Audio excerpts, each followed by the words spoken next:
1400 سال مسلسل چلتا رہے، لوگ اس کو یاد کرتے رہیں اور اس میں کسی قسم کی کوئی تبدیلی نہ ہو۔ جو قیامت کا دن ہے، یہ عقلی طور پر بھی سمجھ میں آتا ہے۔ وہ کس طرح؟ دنیا کی طرح نہیں ہوگا کہ جیسے جو دنیا کی عدالتوں میں ہوتا ہے، پہلے وکیل ہائر کرنا پڑتا ہے، پھر اس کو فیس دینی پڑتی ہے، پھر انتظار کرنا پڑتا ہے، پھر جج صاحب آخر میں تاریخ پہ تاریخ دے دیتے ہیں۔ سائنس کا ایک نظریہ ہے بگ کرنچ، آیا لیمن الملک اليوم، کہ آج یہ دن کس کی بادشاہت ہے۔ ایک اور جگہ فرمایا یوم لا تملک نفس لنفس شیئا۔ بسم اللہ الرحمن الرحیم۔ الحمدللہ آج ہمارا درس جو ہے وہ اس کی سورۃ الفاتحہ کی آج تیسری آیت ہے، جس میں اللہ تعالیٰ نے اپنے مالک ہونے کو بیان فرمایا۔ تو سب سے پہلے جو ہے وہ لفظی ترجمہ سن لیجئے، اس کے بعد اس کی تشریح کو سمجھنے کی کوشش کرتے ہیں۔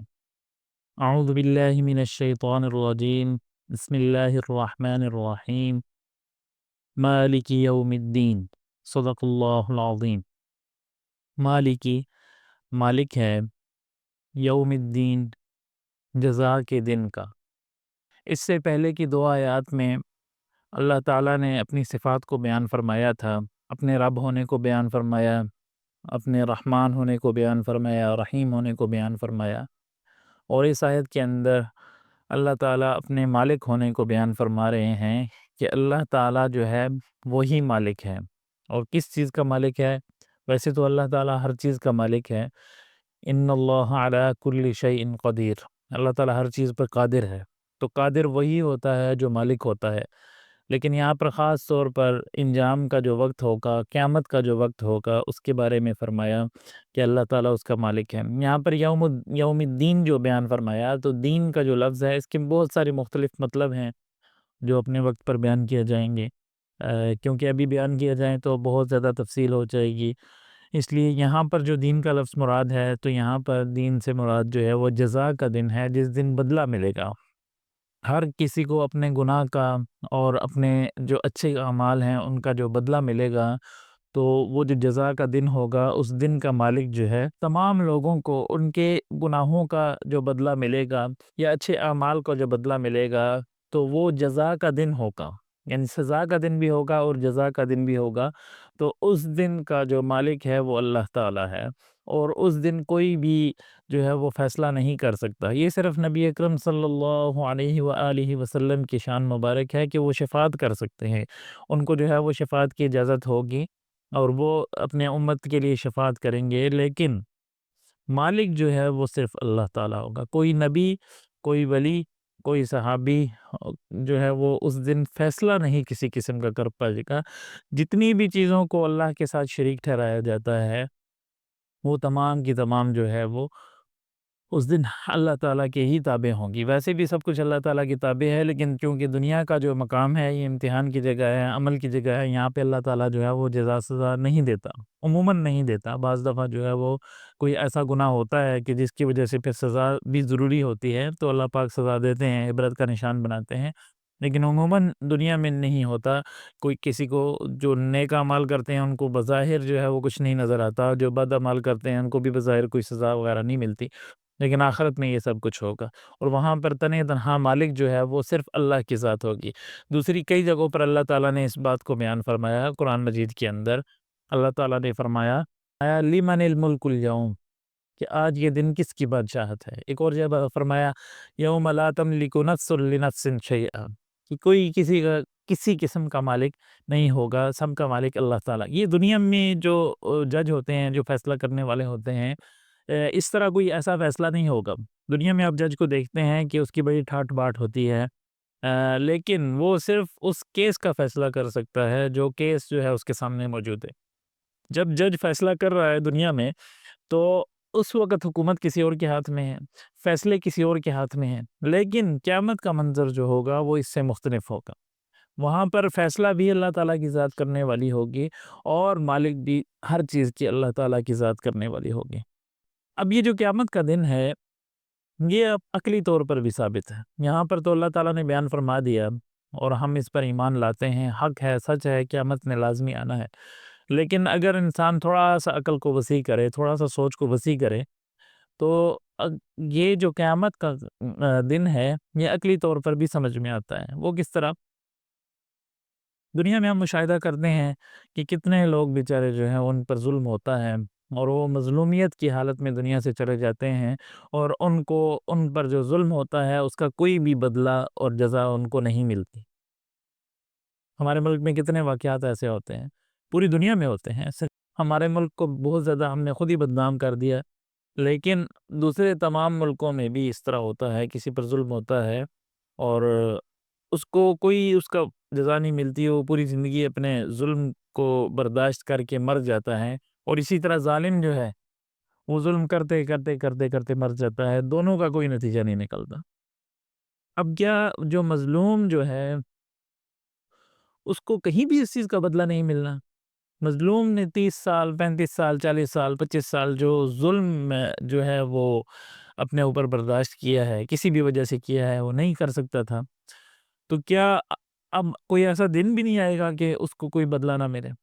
جو لوگ قیامت کے منکر ہیں ان سے صرف ایک سوال ہے کہ اس چیز کا ان کے پاس کیا جواب ہے کہ جو مظلوم پوری زندگی ظلم سہتے سہتے مر گیا اور جو ظالم ظلم کرتے کرتے مر گیا، نتیجہ کوئی نہیں نکلا، تو اگر آپ لوگ قیامت کا بھی انکار کر دیتے ہیں تو وہ مظلوم بیچارہ جو ایک فریاد جو ہے اس کے ذہن میں ہے کہ میں قیامت کے دن اللہ کو بتاؤں گا، جس طرح لوگ جو ہے بدوائیں دیتے ہیں کہ قیامت کے دن تو میں پوچھوں گا، تو یہ جو چیز ہے وہ انسان کو بہت زیادہ جو ہے وہ تسلی دیتی ہے۔ قیامت کا جو عقیدہ ہے یہ مظلوموں کے لیے، غریبوں کے لیے، اور جن لوگوں کو جو ہے وہ ضرورت ہے انصاف کی، ان لوگوں کے لیے قیامت کا عقیدہ بہت بڑی نعمت ہے۔ یہ انسان کو جو ہے وہ پاگل ہونے سے بچاتا ہے، ذہنی مریض ہونے سے بچاتا ہے۔ اگر آپ لوگ قیامت کا انکار کر دیتے ہیں تو آپ تو اس انسان کو ذہنی مریض بنا دو گے، جو ساری زندگی جو ہے وہ اسی سوچ سے زندہ رہا کہ میں قیامت کے دن بدلہ لوں گا۔ تو ایک دن ایسا ہونا چاہیے، عقل بھی کہتی ہے، عقل بھی یہ کہتی ہے کہ ایک دن ایسا ہونا چاہیے کہ جس میں مظلوم کو انصاف ملے اور ظالم کو جو ہے وہ بدلہ ملے۔ تو یہ بہت جو ہے وہ عقیدہ جو ہے، یہ قیامت کا جو عقیدہ ہے عقلی طور پر انسان کو بڑا مطمئن کرنے والا ہے۔ تو عقلی طور پر بھی ثابت ہے، عقل کہتی ہے کہ ایک دن ایسا ہونا چاہیے۔ اگر قرآن مجید میں اس کا ذکر، یہ تو بنیادی عقائد میں سے ہے، اگر کوئی قیامت کا منکر ہو جاتا ہے تو وہ مسلمان ہی نہیں ہے، دائرہ اسلام سے خارج ہو جاتا ہے۔ لیکن اگر یہ عقیدہ ہمیں نہ بتایا جاتا ہے، ایک فرضی بات ہے، یہ عقیدہ ہمیں پھر بھی عقل کہتی ہے کہ کوئی ایسا دن تو ہونا چاہیے کہ جس دن مظلوم کو جو ہے وہ اس کو بدلہ ملے، ظالم کو بدلہ ملے اور مظلوم کی دادرسی ہو، کوئی ایسا دن تو ضرور ہونا چاہیے۔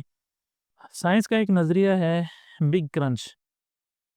ویسے تو سائنس کے جتنے بھی نظریات ہیں وہ مفروضے ہوتے ہیں، کبھی حق ثابت ہو جاتے ہیں، کبھی جو ہے وہ مفروضے تبدیل ہو جاتے ہیں۔ 18ویں صدی میں کوئی مفروضہ آیا، سب لوگوں نے وہ مان لیا، 19ویں میں کہا نہیں جی وہ تو غلط تھا۔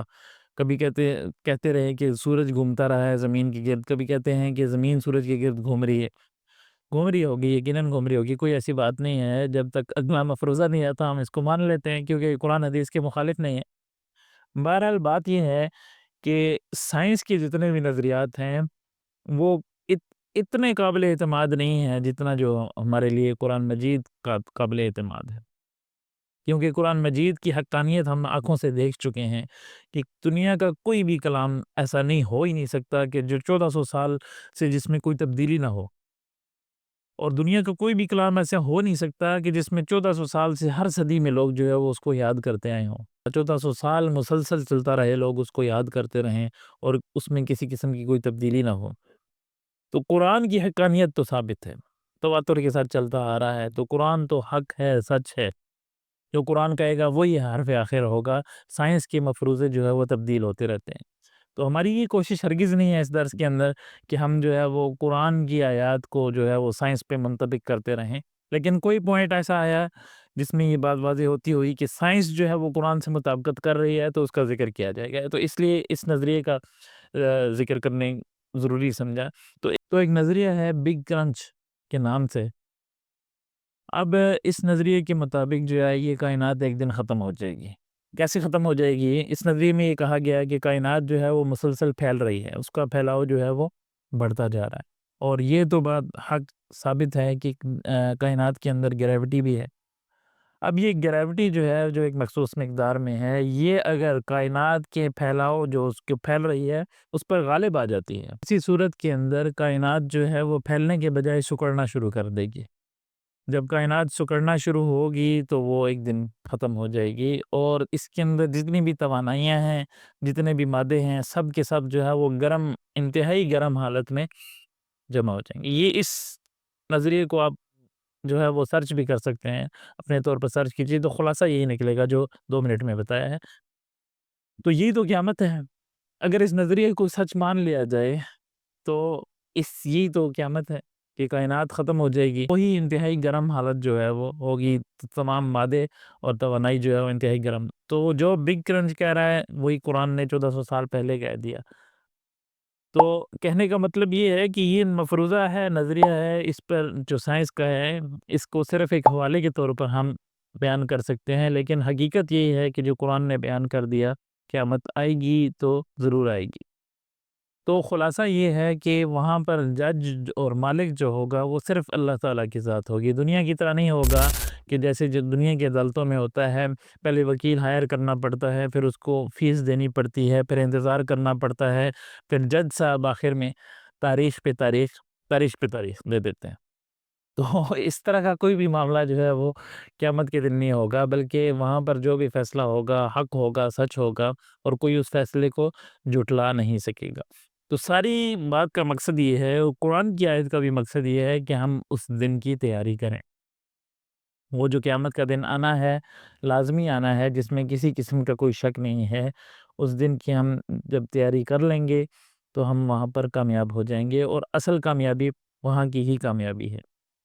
تو رحمان الرحیم ذات جو ہے وہ اس سے دعا ہے کہ اللہ تعالی ہمیں قیامت کے دن کی تیاری کرنے کی توفیق عطا فرمائے اور ہمارا خاتمہ بالایمان فرمائے، آمین یا رب العالمین۔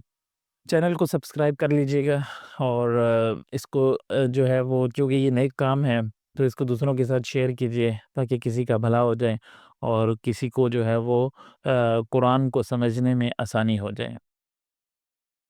انشاءاللہ اگلی ویڈیو میں ملیں گے۔ اللہ حافظ و ناصر۔